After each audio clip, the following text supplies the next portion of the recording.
IPS झालेला बिरदेव म्हणतो, मी धनगर, आमचा मूळ व्यवसाय मेंढपाळ. मग तो व्यवसाय करायला लाज कुठली? साहेब, तुमच्या हिमतीला, तुमच्या कष्टाला आणि तुमच्या साधेपणाला सलाम.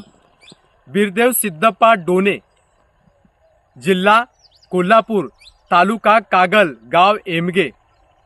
एक साधा घराण्यातला मुलगा आज IPS अधिकारी झाला. त्यांच्या बाबांना आर्मीमध्ये भरती व्हायचं होतं, पण त्यांना अपयश आलं. मग मोठा भाऊ सैन्यामध्ये भरती झाला. बिरदेवला जिद्द होती की मी अधिकारी होणारच. 10वीला 96% मिळाले. 96% मिळाल्यानंतर बिरदेवचा खूप सन्मान झाला, त्यांचा सत्कार झाला आणि त्यांना मदतीचे आश्वासन सुद्धा मिळाले, पण ते पोकळ आश्वासन होते. त्यांच्या मदतीला कुणीच धावून नाही आले. नंतर 12वीचं शिक्षण, 11वी 12वीचं शिक्षण शिवराज विद्यालय या ठिकाणी केलं. तो 2 वर्षाचा जो प्रवास होता तो फक्त सायकलीचाच होता. त्यानंतर त्यांनी त्याच कॉलेजामध्ये कमवा आणि शिकवा या योजनेमध्ये भाग घेतला आणि आपल्या शिक्षणाचा जो खर्च आहे तो भागवला. नंतर पुण्याला इंजिनिअरिंगमध्ये ॲडमिशन केलं. त्या कॉलेजमध्ये तब्बल 17 विद्यार्थी UPSCमध्ये सिलेक्ट झाले होते. त्या ठिकाणाहूनच त्यांना प्रेरणा मिळाली की हे बनू शकतात, तर आपण अधिकारी का बनू शकत नाही.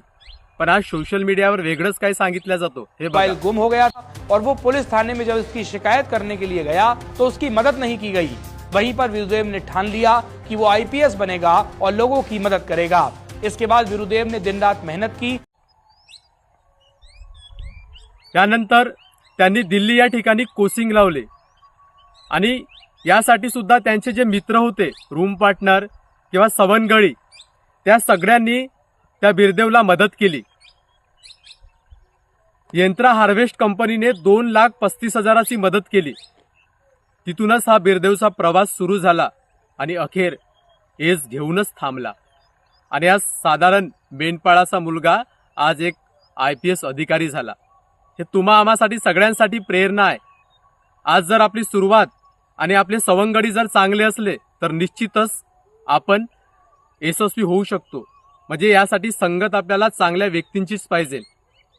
आपण यश कुठूनही खिचून आणू शकतो. या ठिकाणी त्या बिरदेवची परिस्थिती त्याला आड आली नाही.